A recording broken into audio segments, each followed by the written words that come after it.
أما بعد فأعوذ بالله من الشيطان الرجيم. بسم الله الرحمن الرحيم. يا أيها الذين آمنوا لا تقربوا الصلاة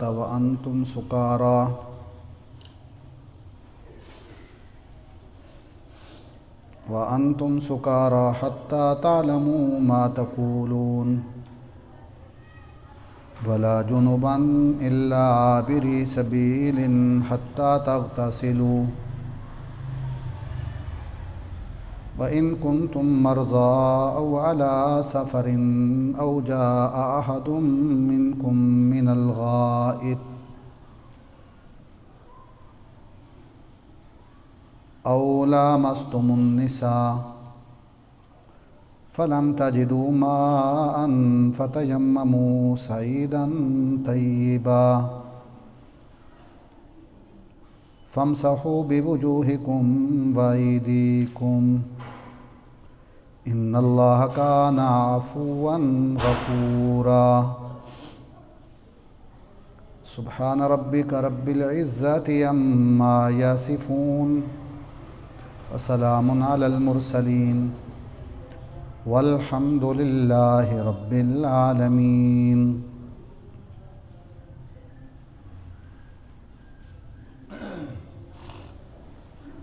بحمد اللہ ندائے قرآنی کے سلسلہ میں دو درسوں کے تعطل کے بعد آج یہ درس منعقد ہو رہا ہے. درس قرآن کا مقصد یہ ہوتا ہے کہ ہم اللہ تعالیٰ کی بات سنیں اور سنائیں، مذاکرہ کریں، یاد کریں اور یاد کروائیں، اپنے خالق و مالک محبوب حقیقی رب کی بات کا تذکرہ کرنا ہی بہت بڑا عمل ہے، بہت اونچا کام ہے. پھر جب اس نیت سے ہو کہ عمل کریں گے تو یہ سونے پہ سہاگا ہے، نور علی نور ہے.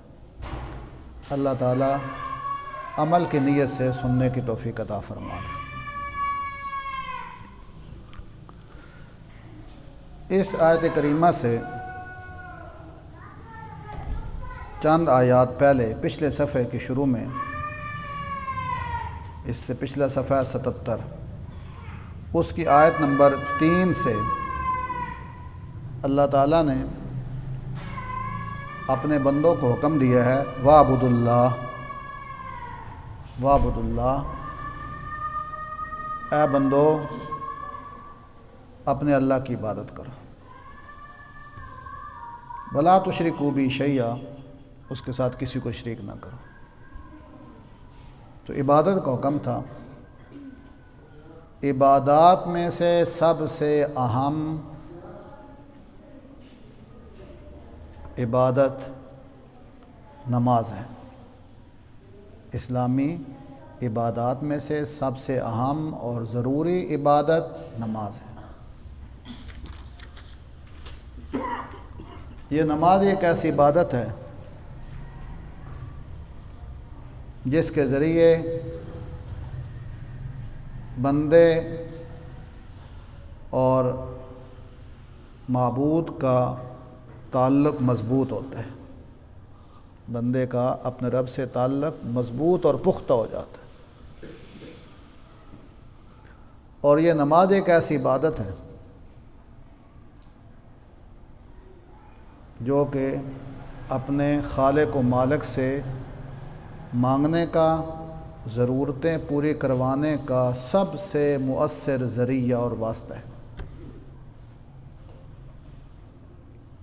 اس نماز کے ذریعے بندہ اپنے رب سے بڑے بڑے کام کروا لیتا ہے عاجزی کے ذریعے. پرانی بات میں نہیں کرتا، صحابہ کے دور کی بات، بڑے لوگ تھے وہ، انبیاء، اولیاء، صحابہ، بڑے واقعات ہیں ان کے. حضرت تھانوی رحمۃ اللہ علیہ نے یہ قریب ہی کا واقعہ انہوں نے اپنی کتاب میں لکھا ہے کہ ہندوستان میں کسی زمانے میں ہندوستان کی ایک ریاست ایک صوبے میں قحط سالی پڑ گئی۔ ہندوستان بہت بڑا ملک ہے، پاکستان سے کئی گنا بڑا ملک ہے، بڑے صوبے ہیں اس کے۔ تو ایک علاقے میں سخت قحط سالی پڑی، بارشیں بالکل بند ہو گئی، فصلیں ختم، لوگ اور جانور بھوک و پیاس سے مرنے لگ گئے۔ بڑی دعائیں ہوئیں، صدقے خیرات ہوئے، نماز استسقاء پڑھی گئی، لوگ باہر جاتے جنگلوں میں دھوپ میں کھڑے ہو کے اللہ سے مانگتے، استغفار کرتے، نمازیں پڑھتے، ذکر اذکار کرتے، توبہ، لیکن بارش نہیں ہو رہی تھی، مخلوق بڑی پریشان۔ مولانا تھانوی صاحب لکھتے ہیں کہ ایک دن ایسے ہوا، وہاں کے ایک بڑے شہر کی کچھ عورتیں آئیں، شہر کا جو بڑا افسر تھا اس کے پاس آئیں۔ عورتیں بھی کون سی آئیں؟ ایسی عورتیں جن کی شہرت اچھی نہیں تھی، بدکاری میں مشہور تھی، جسم فروشی کا کام کرتی تھی، علیحدہ انہوں نے اپنا کوئی محلہ بنایا ہوا تھا۔ بڑی بری شہرت والی عورتیں آئیں جو دن رات گناہ میں لگی رہتی تھی، وہ آئیں۔ انہوں نے کہا کہ شہر کا جیسے بڑا، یوں سمجھے کہ ڈپٹی کمشنر ہوتا ہے، بڑا افسر، اس کے پاس آئیں اور آ کر کہنے لگی کہ شہر کے اور صوبے کے سب لوگوں نے دعائیں کی ہیں، نمازیں پڑھی ہیں، استغفار کیے ہیں، لیکن بارش نہیں ہو رہی، اللہ کی رحمت متوجہ نہیں ہو رہی۔ لگتا یہ ہے ان کے دل میں ایک احساس پیدا ہوا، محسوس یوں ہوتا ہے کہ یہ بارشیں نہ ہونا، اللہ کی رحمت کا رک جانا، یہ ہمارے گناہ کا نتیجہ ہے۔ ہم بدکار عورتیں، گناہگار عورتیں گندا کام کرتی ہیں، جس کی وجہ سے اللہ کی رحمت رک گئی ہے۔ ہم بھی چاہتے ہیں کہ ہم باہر جائیں، کہیں جنگل میں دھوپ میں اپنے رب سے معافی مانگیں، گڑ گڑائیں، لیکن خدشہ یہ ہے کہ ہم جب جائیں گی باہر تو تماشا لگ جائے گا، تماشبین لوگ جمع ہو جائیں گے، کہیں گے یہ کہاں نکل آئی ہیں بھائی۔ تو وہ ہم جو اپنے رب سے رابطہ کرنا چاہتی ہیں، یہ عوام اس میں مخل ہو جائے گی۔ تو آپ مہربانی کریں، انتظام کریں، ہم جہاں جانا چاہتی ہیں، اپنے رب سے مانگنا چاہتی ہیں، اس طرف کوئی آدمی نہ آئے، خلل کوئی نہ ڈالے، ہمیں پریشان کوئی نہ کرے، رکاوٹ کوئی نہ بنے۔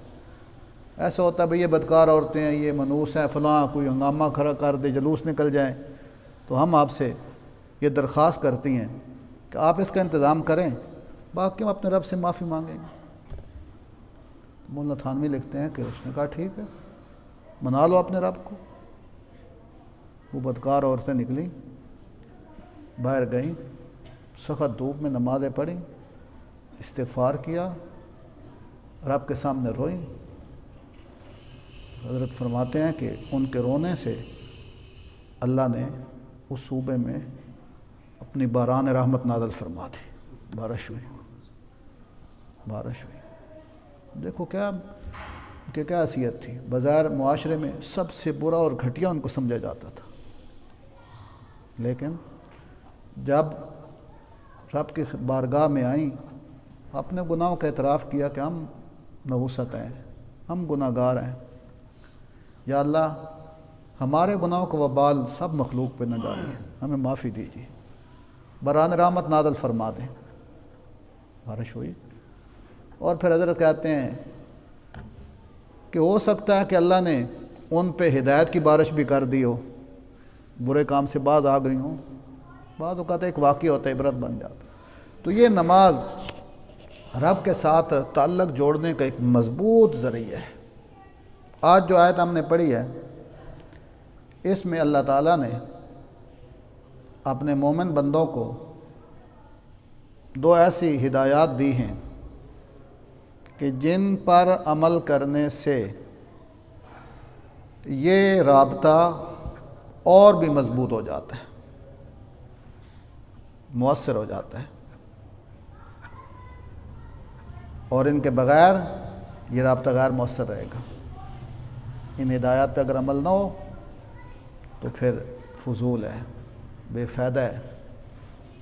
تو اس رابطے کو جو نماز کی صورت میں بندے اور رب کے درمیان رابطہ ہے، یہ کیسے مضبوط ہوگا، کیسے مؤثر ہوگا، اللہ نے اس کے بارے میں ہدایات دی ہیں. دو ہدایات اس آیت میں ہیں. یا ایھا الذین آمنوا، اے میرے مومن بندو، مجھے وحدہ لا شریک ماننے والوں، میرے نبی کو آخری پیغمبر ماننے والوں، میں تم سے باتیں کر رہا ہوں. یا ایھا الذین آمنوا، اے میرے مومن بندو، لا تقربوا الصلاۃ وانتم سکاریٰ. پہلی ہدایت، رب کریم یہ چاہتے ہیں جب کوئی بندہ نماز پڑھے نا تو اس کی پوری توجہ اور مکمل دھیان اللہ کی طرف ہو، پوری طرح متوجہ اللہ ہو. اللہ ایسی نماز چاہتے ہیں. یہی وجہ ہے حدیث کی کتابوں میں فرمایا گیا کہ اگر کسی آدمی کو فطری تقاضا ہو، فطری تقاضا کا کیا مطلب؟ پیشاب کی حاجت ہے، چھوٹے بڑے پیشاب کی حاجت ہے، ادھر نماز کا وقت ہے، جماعت کھڑی ہے، تو وہ نماز میں شریک نہ ہو. پہلے تقاضا پورا کرے، فارغ ہو، پھر اطمینان کے ساتھ نماز میں شریک ہو.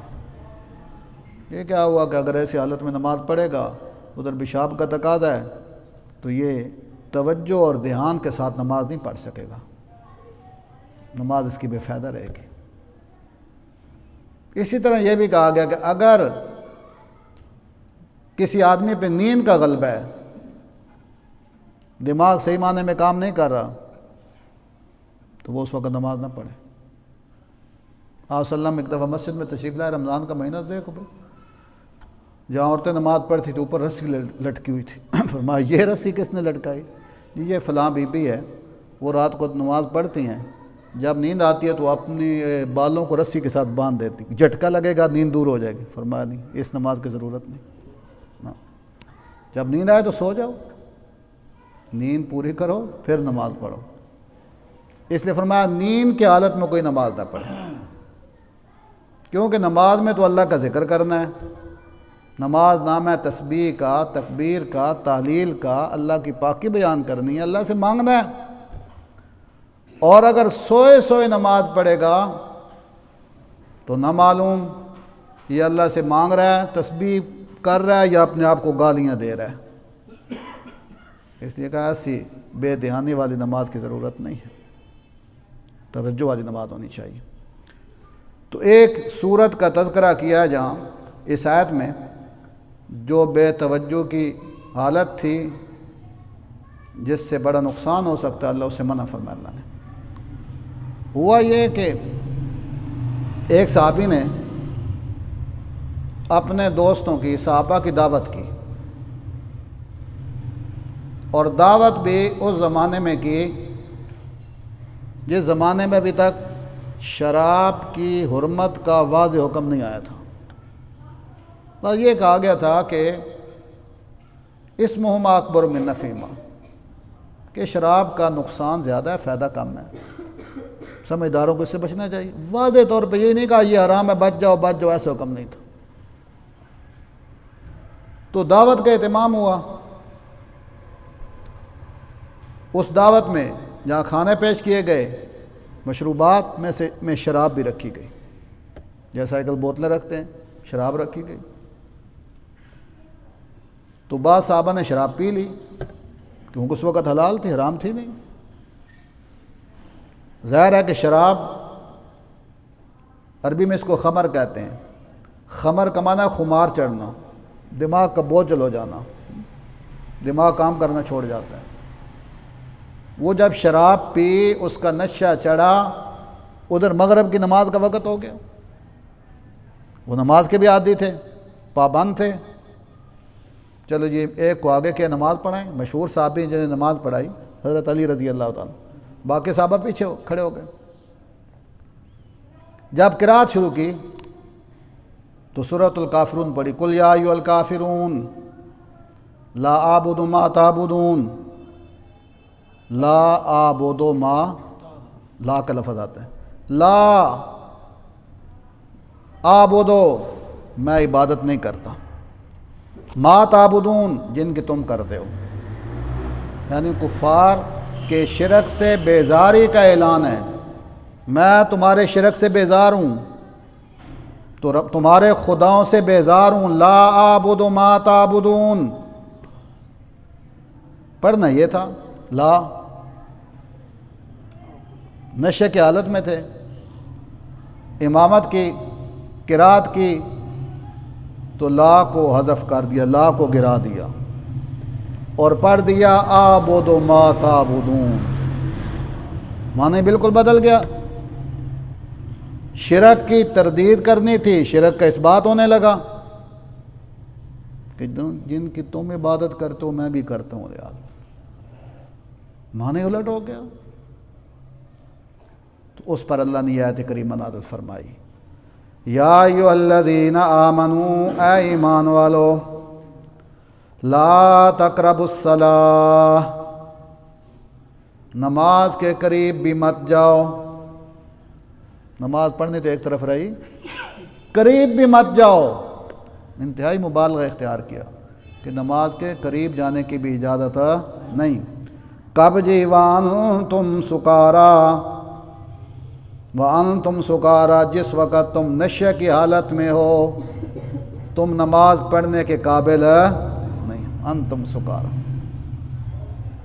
ایک تو اس حالت میں نماز پڑھنے سے منع کیا، اور دوسرا شراب کی نحوست کا بھی تذکرہ ہو گیا کہ اتنی منحوس اور گندی چیز ہے، جو آدمی اس کو منہ لگا لے وہ نماز پڑھنے کے قابل بھی، اللہ کی بارگاہ میں حاضر ہونے کے قابل نہیں رہتے، سے بچو۔ تو نشے کی حالت میں نماز پڑھنے سے روک دیا گیا، کیونکہ جب عقل ٹھکانے نہیں رہے گا، ہوش و حواس قائم نہیں رہیں گے، اس وقت یہ کیا بات کرے گا رب سے، کیا ذکر کرے گا۔ یہ کبھی کچہریوں میں آپ جائیں، کوئی اسٹامپ لکھوانا ہو، تحریر کرنی ہو، لکھا جاتا بھائی میں یہ معاہدہ کر رہا ہوں بقائمی ہوش و حواس۔ ہوش و حواس قائم نہ ہو تو کسی معاہدے کا کوئی اعتبار نہیں ہوتا۔ اس لیے فرمایا جب تم نشے کی حالت میں ہو نماز کے قریب بھی نہ جاؤ۔ جی کب نماز پڑھیں؟ حتیٰ تعلموا ما تقولون، اس وقت نماز پڑھو جب تمہیں پتہ چلنے لگے ما تقولون کہ تم کیا کہہ رہے ہو، نشہ ختم ہو جائے، ہوش و حواس قائم ہو جائے، اس وقت نماز پڑھنے کی اجازت ہے۔ بات یہ ہے کہ حقیقت میں نماز ایک بندے اور اس کے رب کے درمیان معاہدہ ہے۔ نماز کا کہہ دیا کہ بندہ اپنے رب سے بات چیت کرتا ہے، مناجات، اپنے رب سے باتیں کرنا۔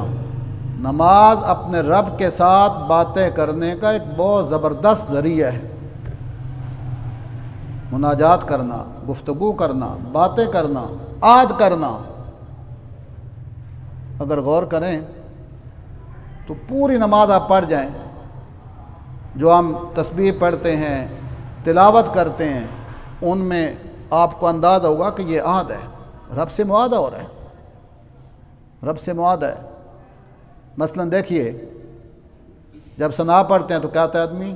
سبحانہ کا سبحانک اللہم، سبحانک اللہ کو مخاطب کر رہا ہے، سبحانک اے اللہ پاک ہے، عجز سے پاک، شریکوں سے پاک، کمزوری سے، سبحانک یہ بندہ اپنے رب کو سے مخاطب ہے، رب کو مخاطب کر رہا ہے، سبحانک اللہم اے میرے اللہ آپ پاک ہیں، وَبِحَم پڑھو وَبِحَمْدِکَ یہ بھی خطاب ہے، وَبِحَمْدِکَ یا اللہ ساری خوبیاں آپ ہی کے لیے ہیں، ساری تعریفوں آپ ہی کے لیے، وَبِحَمْدِکَ کاف بھی خطاب ہے، آدمی سو رہا ہو غفلت میں ہو کیسا خطاب ہے، یہ تو مذاق ہوگا، پھر نشے میں ہے، غافل ہے، کھڑا نماز میں ہے، دماغ دکان میں ہے، کاروبار میں ہے، کس کو خطاب کر رہے ہیں، یہ تو مذاق کر رہے ہیں، سبحانک اللہم وبحمدک وتبارک اسمک برکت والا ہے تیرا نام، تیرا نام اتنا برکت والا ہے، تھوڑی چیز پہ بھی لیا جائے تو وہ زیادہ ہو جاتی ہے۔ رسول اللہ صلی اللہ علیہ وسلم نے 5-6 آدمیوں کے کھانے پر اپنے رب کا نام لیا تو 1000 آدمیوں کو کافی ہو گیا تھا، اسی برکت کہتے ہیں، تھوڑے کو زیادہ کر دینا۔ وتبارک اسمک یا اللہ آپ ہی کا نام برکت والا ہے، وتعالی جدو کا آپ کی شان بڑی بلند ہے، بڑی بلند، اپنے رب سے باتیں کر رہا نا بندہ، ولا الہ اور میں اعلان کرتا ہوں اے میرے اللہ آپ کے علاوہ میرا کوئی مشکل کشا، کوئی معبود نہیں، کوئی مسجود، لا الہ غیرک، رب سے بات چیت ہے کہ نہیں، خطاب ہے۔ آگے سورہ فاتحہ پڑھتا ہے، الحمدللہ رب العالمین الرحمن الرحیم مالک یوم الدین، آگے کیا کہتا ہے، ایاک، یہ بھی خطاب ہے، ایاک اے اللہ ہم تیری ہی عبادت کرتے ہیں، ایاک نہ ہونا چاہیے تھا نعبدو کا، لیکن کاف کو پہلے لے آئے یہ والا معنی پیدا کرنے کے لیے، شرک کی جڑ کاٹنے کے لیے، ایاک نعبدو، کیونکہ اگر ہوتا نا نعبدو کا معنی ہوتا ہم تیری عبادت کرتے ہیں، تیری بھی ہو رہی ہے کسی اور کی بھی ہو رہی، بات ختم، ہم بھی ٹھیک ابو جال بھی ٹھیک، اعوذ باللہ، نہیں، شرک کی جڑ کاٹنے کے لیے یہ بندہ نماز میں ہاتھ باندھ کر عاجزی کے ساتھ اپنے رب سے معاہدہ کرتے ہوئے کہتا ہے، ایاک ہم تیری ہی عبادت کرتے ہیں، ولا نعبد غیرک آپ کے علاوہ کسی اور کی عبادت نہ کرتے ہیں نہ کریں گے، نہ کسی چھوٹے کی، نہ کسی بڑے کی، نہ زندہ کی، نہ مردہ کی، نہ نبی کی، نہ ولی کی، نہ علی کی، لا نعبد غیرک، ایاک نعبد، آگے وایاک نستعین، یہ ہاتھ باندھ کے کھڑا ہے، نبی بھی کھڑے ہیں، صحابہ بھی کھڑے ہیں، ولی بھی کھڑے ہیں، نیک بھی کھڑا ہے، بد بھی، مرد بھی، عورت بھی، امیر بھی، غریب بھی، وایاک تجھ ہی سے مدد مانگتے ہیں، تجھ ہی سے مدد مانگتے ہیں، اللہ سے معاہدہ ہو رہا ہے۔ التحیات میں بیٹھ کے کیا کہتا ہے، التحیات للہ والصلوات والطیبات، یہ بھی معاہدہ ہے، یا اللہ میں وعدہ کرتا ہوں، اقرار کرتا ہوں، جتنی بھی عبادتیں کروں گا ساری کی ساری للہ، کس کے لیے، التحیات للہ والصلوات والطیبات، زبانی باتیں کروں گا تو کس کے لیے، یہ سب تسبیحات، تلاوتیں، ذکر، اذکار، وظیفے، یہ عبادتیں ہیں، التحیات للہ والصلوات، ساری بدنی عبادتیں بھی للہ، والطیبات، ساری مالی عبادتیں بھی اللہ، یہ بھی اللہ سے وعدہ کیا، التحیات للہ والصلوات والطیبات، پھر کہتا ہے اشہد ان لا الہ میں دل سے گواہی دیتا ہوں میرے مولا آپ کا شریک ہے کوئی نہیں، اور میرے نبی آخری نبی ہیں، اللہ کے رسول ہیں۔ وطر میں کیا پڑھتے ہو؟ اللہم انا نستعینک، پھر اللہ سے خطاب ہے، اللہ سے باتیں ہیں، یہ بعد اللہ سے باتیں ہیں۔ نستعینک،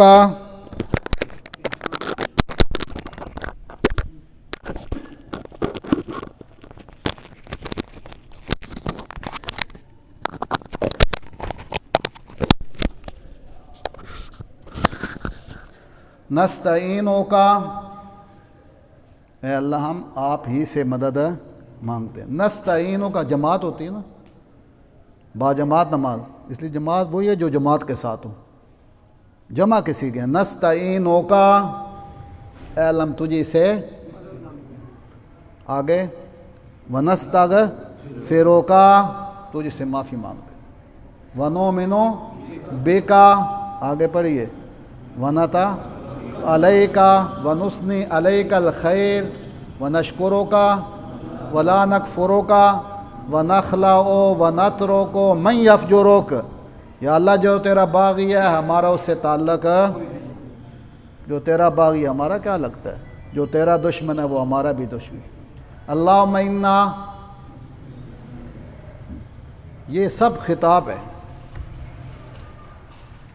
ایاک نعبد ولک ونسجد والیک نسعی، ہماری دوڑ آپ تک کی ہے، آپ کی خدمت میں لگے رہیں گے۔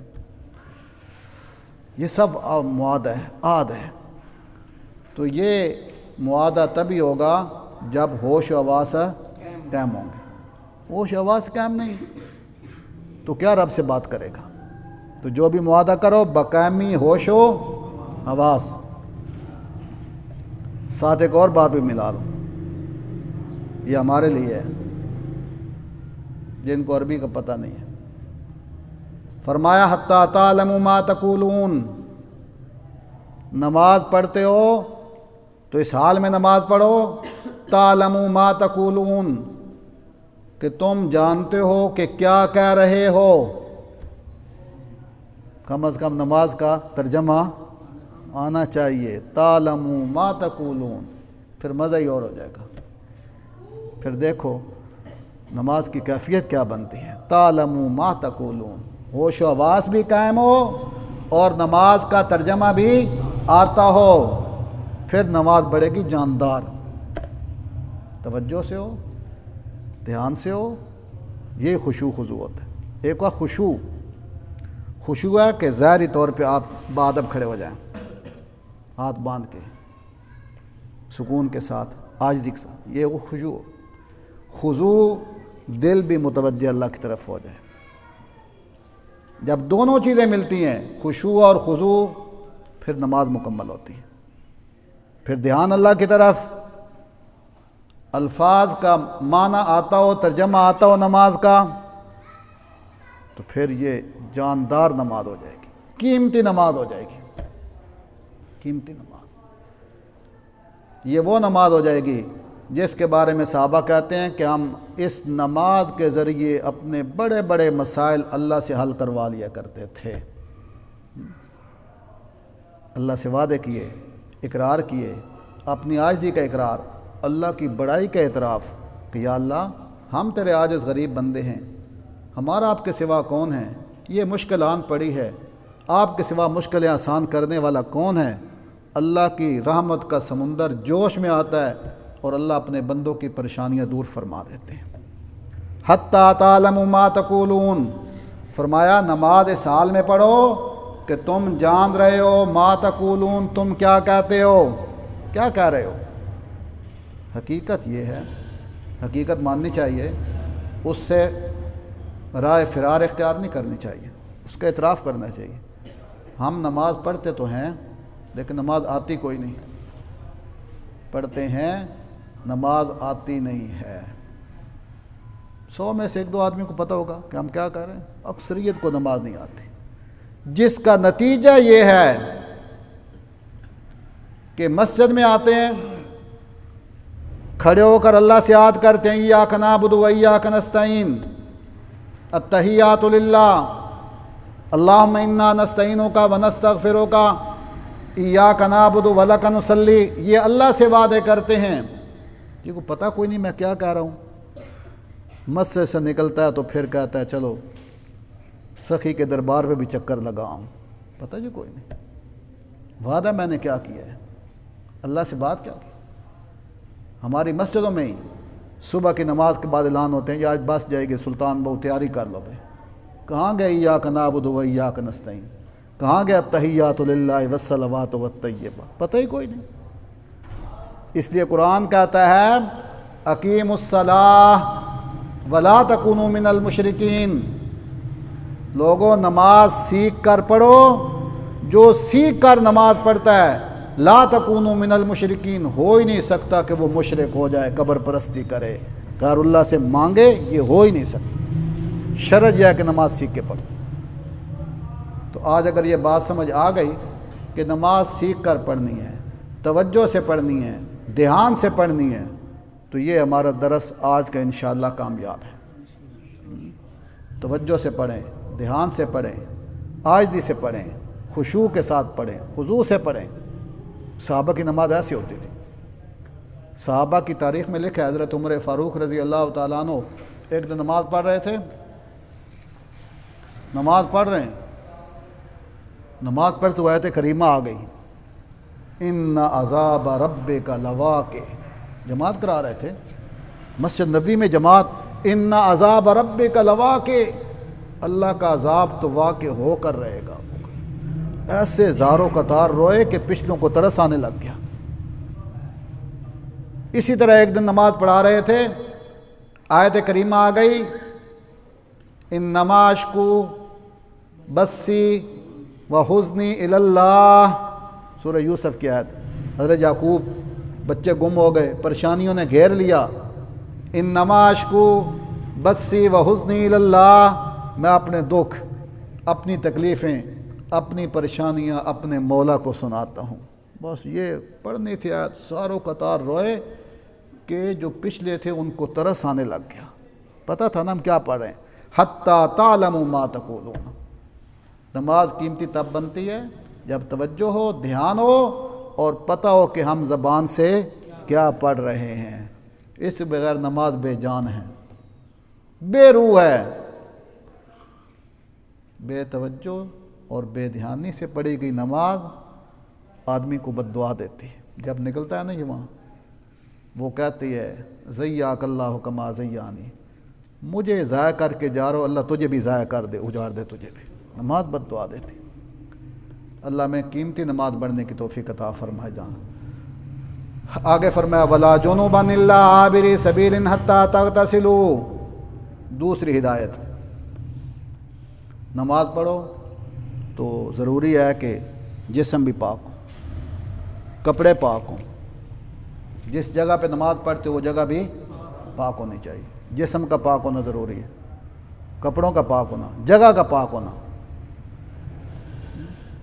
لا جنوبن، اگر تمہارا جسم ناپاک ہے، وضو کی حاجت ہے تب بھی نماز نہیں ہوتی، اور غسل کی حاجت ہے پھر تو بالکل ہی نہیں۔ جنوبن، تم جنابت کی حالت میں ہو، مرد ہے یا عورت، غسل فرض ہے، جسم ناپاک ہے، تو نماز پڑھنے کی اہلیت ختم، بالکل نماز پڑھنے کا حال ہی نہیں۔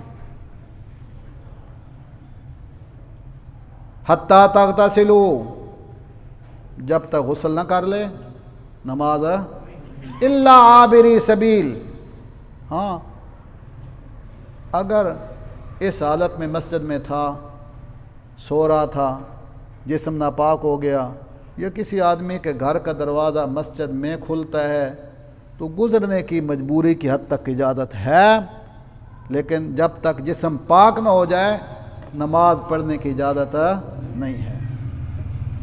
تو نماز کے لیے جسم کا پاک ہونا شرط، کپڑوں کا پاک ہونا شرط، جگہ کا پاک ہونا، جیسے جسم، جگہ، کپڑوں کا پاک ہونا شرط ہے، ایسے دماغ کا پاک ہونا بھی شرط ہے۔ دماغ کے اندر شرکی عقیدہ نہ ہو، شرک گند ہے۔ انما المشرکون نجس، شرک گندگی ہے، گندگی گندگی۔ جب تک کنویں سے کتا نہ نکلے کنواں کبھی پاک دماغ سے جب تک شرک کی گندگی نہیں نکلے گی نمازوں کا فائدہ کوئی نہیں ہے۔ ابو جال اینڈ کمپنی نمازیں پڑھتے تھے اپنے طریقے کے مطابق، حج کرتے تھے، عمرے کرتے تھے، لیکن اس کے باوجود جہنمی ہیں، ابدی جہنمی ہیں۔ ان کی نمازوں نے، طواف نے، حج نے، حاجیوں کی خدمت نے ان کو فائدہ، کیونکہ دماغ میں نجاست تھی، دماغ میں گندگی تھی، شرک تھا۔ تو جس وقت تک آدمی ظاہری اور روحانی باطنی گندگی سے پاک نہیں ہوتا اس وقت تک اس کی نماز قبول نہیں ہوتی ہے۔ تو نماز کو قیمتی جاندار بنانے کے لیے ضروری ہے کہ آدمی ہر قسم کی نجاست سے بھی پاک ہو، باطنی نجاست سے بھی، ظاہری نجاست سے بھی، اور نماز پڑھے توجہ دھیان کے ساتھ، سوچ سمجھ کے پڑھے۔ یہ نماز قیمتی ہے، یہ وہ نماز ہے جس سے وجہ سے بندے اور رب کا رابطہ مضبوط سے مضبوط تر ہو جاتا ہے۔ اگر اس کے بغیر پڑھی جائے وہ نماز بے فائدہ ہے، نماز بد دعائیں دیتی ہے اس کو کہ مجھے تو نے ضائع کیا، اللہ تجھے ضائع کر دے۔ یہ دو قیمتی ہدایات تھیں نماز کو جاندار بنانے کے لیے۔ دعا کہ اللہ ہم سب کو اس پہ عمل کرنے کی توفیق عطا فرما دے۔ باقی آیت کا اگلا حصہ آدھا انشاءاللہ اگلے درس میں ہوگا اس کی تفصیل۔ الحمدللہ۔